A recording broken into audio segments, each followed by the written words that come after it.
le principe de la circulation énergétique, notamment pendant les postures, par l'intermédiaire de la respiration. Je donne quelques directions pendant les postures, mais est-ce que tu pourrais en dire plus sur... C'est-à-dire C'est l'idée un peu d'amplification de l'énergie, de ne pas rester juste sur une énergie qui serait juste à l'intérieur du corps, mais de ressentir l'énergie en dehors du corps comme une expansion, et puis d'aller capter des choses beaucoup plus grandes. Comment tu le vis, toi? Comment tu le ressens? Par exemple, quand tu... Juste sur un mouvement de bras, par exemple.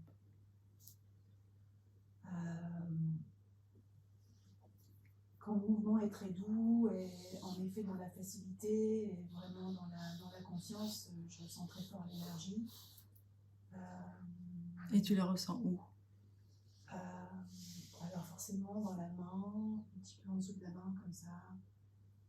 Puis selon les postures ou selon avec qui, ou ça peut monter comme ça, et puis ça peut venir beaucoup, enfin, pour moi en tout cas, ça vient beaucoup dans le cœur, toute cette partie-là, et un petit peu derrière, comme ça. Mais c'est vrai que j'ai du mal à sentir se déployer. Mais je pense que c'est parce que je suis pas assez ancrée, mais par exemple j'ai du mal à ressentir l'énergie du sol. Donc quand tu dis faites descendre l'énergie, j'ai un petit peu du mal en fait à la faire descendre, parce que je la ressens pas bien. Ouais. Bon, là, déjà, ça aide pas. Hein. Ouais, c'est vrai que c'est... Non, le sol, il n'est pas sympa. Ça glisse, c'est un peu... Il n'est pas sympa du tout, ouais. Bon. Donc, il coupe, hein, de toute façon, au niveau vibratoire. Bon. Donc, ça, il faut le faire dehors. Et... C'est pareil, c'est un entraînement, donc c'est important de le faire pieds nus ou de s'asseoir aussi avec quelque chose de très léger sur la terre. Et tu te laisses... En fait, l'énergie, ce qui est important, c'est de ne pas la diriger, de ne pas vouloir. En fait, plus on est dans de la réceptivité, tout ouvert, et plus on la reçoit et plus on la sent circuler, en fait. Donc, ça demande un tel abandon, en réalité. Donc c'est intéressant de savoir, et puis en même temps, des fois, le savoir comme agresse cette réalité pas le plus subtile, en fait. Donc ce que j'ai envie de te dire, voilà, c'est mets-toi en situation de te poser sur la terre et de laisser cette vibration de la terre venir. Et tu sens que... Et voilà, et ça, c'est une expérience à faire, en fait. Et après, tu peux vraiment, par ton expiration, parce que l'expiration, la respiration physiologique, mais il y a...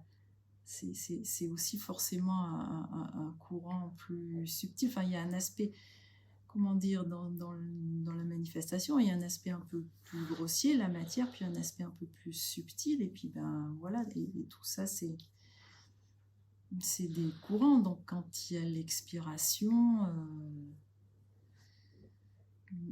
mais trop définir, je ne sais pas si ça...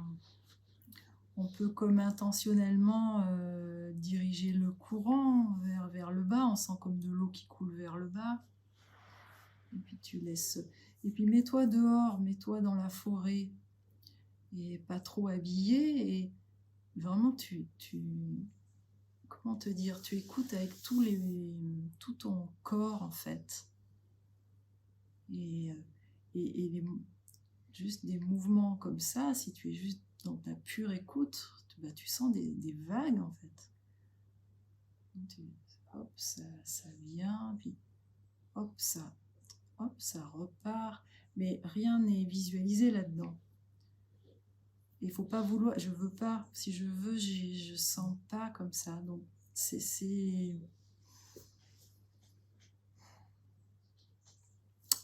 un jeu à faire. Et si tu veux, par exemple, moi, j'ai pas du tout d'image de mon corps. J'ai plus du tout, donc je le visualise pas du tout. J'ai pas de corps en fait. En même temps, je suis vraiment là, mais j'ai jamais l'image de mon corps. Donc intérieur, extérieur, ça plus beaucoup, ça n'a pas vraiment de sens. Il y a un continuum, c'est clair. Mais voilà, je l'ai pas décidé. C'est petit à petit en jouant avec ça, il y a une réalité de. On le sent que c'est pour ça que c'est de l'expérience à faire en fait.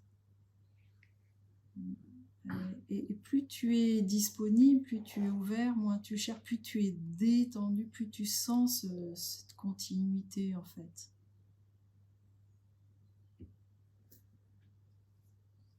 Et après, après, suivant les techniques, il y a vraiment différentes manières de faire circuler aussi l'énergie. Bon, et là, on intervient, mais après, on peut intervenir de manière subtile, c'est-à-dire juste donner une impulse et pas trop insister et voir comment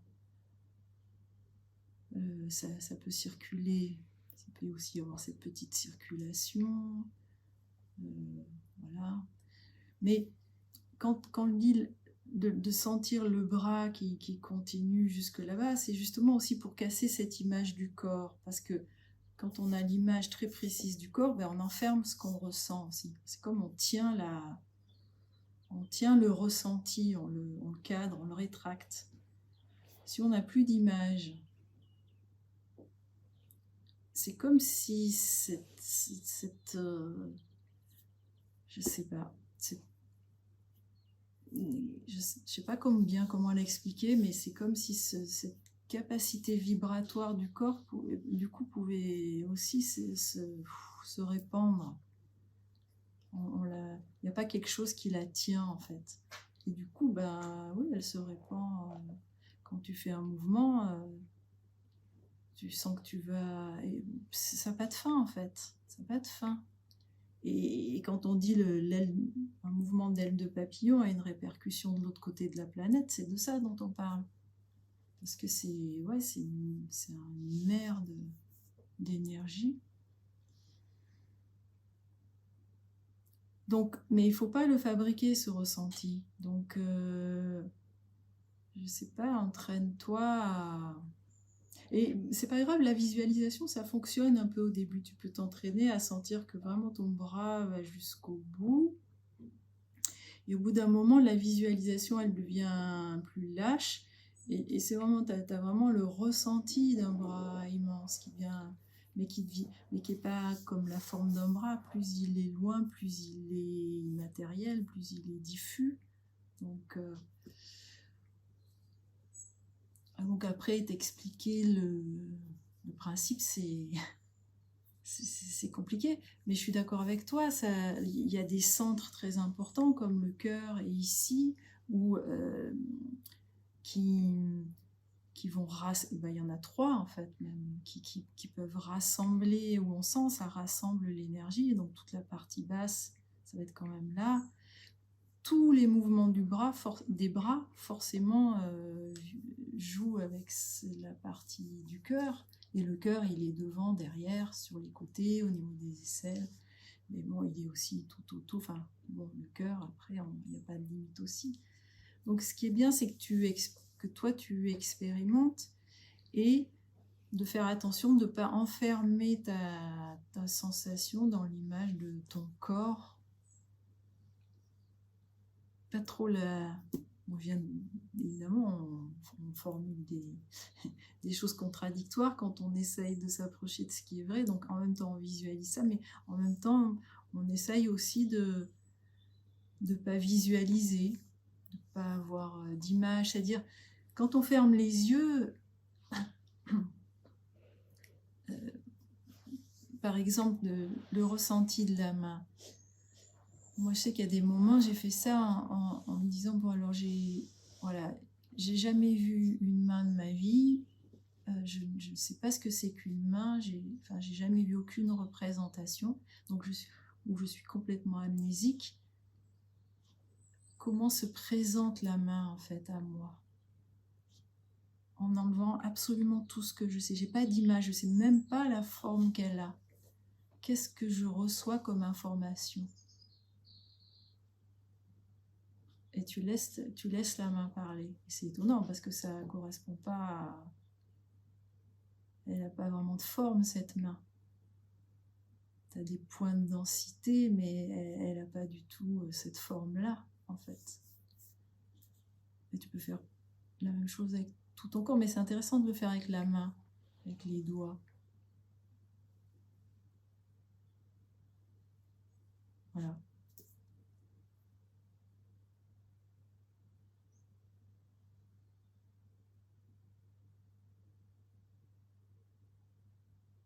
Et comme il y a ce mouvement d'inspire, d'expire, avec l'énergie, c'est pareil. Il y a vraiment ces mouvements de... Comme l'énergie revient vers le centre, repart. C'est une circulation comme ça. Et voilà. Bien sûr, on est debout, donc il y a du haut-bas, il y a du...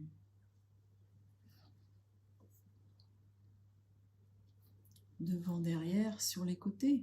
Mais en même temps, c'est un cercle, donc à tous les niveaux.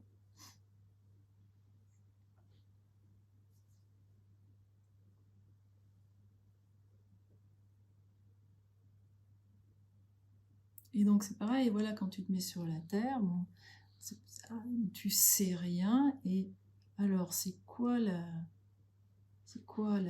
terre, c'est quoi le ressenti de la terre, c'est quoi la qualité, c'est comment l'énergie de la terre. Tu te mets à l'écoute, après c'est comment l'énergie du ciel, c'est comment cette qualité. Pareil, tu écoutes, c'est pas la même chose. Puis tu vas vers un arbre sans toucher, c'est comment la... Et moins tu veux, plus tu ressens. Donc c'est vraiment dans la détente que tu reçois les informations. Et c'est comment un être humain, et le ressenti d'un mur. Moi j'aime bien aussi des fois jouer à... Là maintenant les nuits sont bien noires, ne rien allumer, et donc ne rien voir. Et de marcher sans me buter, c'est pas facile, ça demande d'être vraiment hyper présent pour sentir avant l'objet, le mur, et tu peux t'entraîner comme ça. Du coup, tu es obligé de vraiment être hyper présent et de ressentir en fait.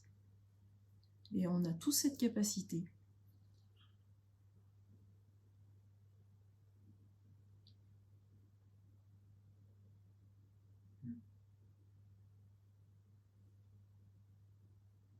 Il y a un aveugle qui parle très bien de ça, Jacques Lucéran, c'est beau, et ses amis, des fois, ils sont dans des paysages, ses amis lui demandent de décrire le paysage, alors que lui est aveugle. Et voilà, parce qu'il a une vraie perception tactile. Et dans la résistance, il a fait partie de la résistance jeune, c'est lui qui choisissait, enfin pas qui choisissait, mais qui faisait l'entretien pour recruter des résistants, parce que c'est lui qui voyait le mieux. C'est très beau.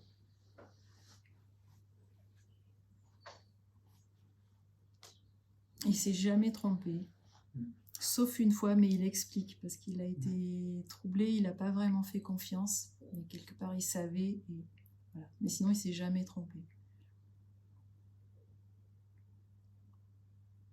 Mais voilà, c'est juste un sens qu'il s'agit de retrouver. Nos yeux sont pris vraiment le dessus. On a besoin de voir, on a besoin de scruter. C'est pour ça que c'est intéressant de fermer les yeux, pour qu'il y ait d'autres sens un autre sens, ce sixième sens, ce sens très tactile où on ressent tout. Quand on est enfant, on l'a très... Enfin, je veux dire, voilà, on est avec ça, et puis on s'en coupe. Donc, il s'agit de le retrouver adulte.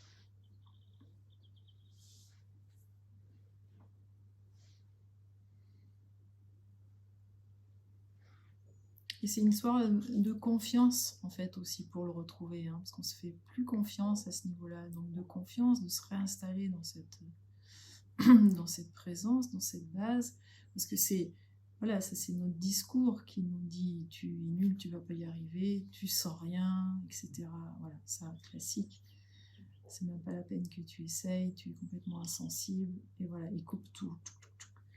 Mais si lui est un peu calme là-haut et qu'on se fait à nouveau confiance et qu'on écoute, on le retrouve.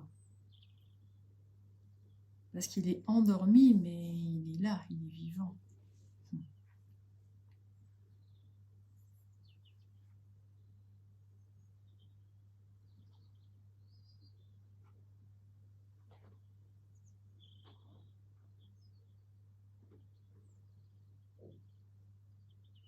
Est-ce que ça répond à ta question?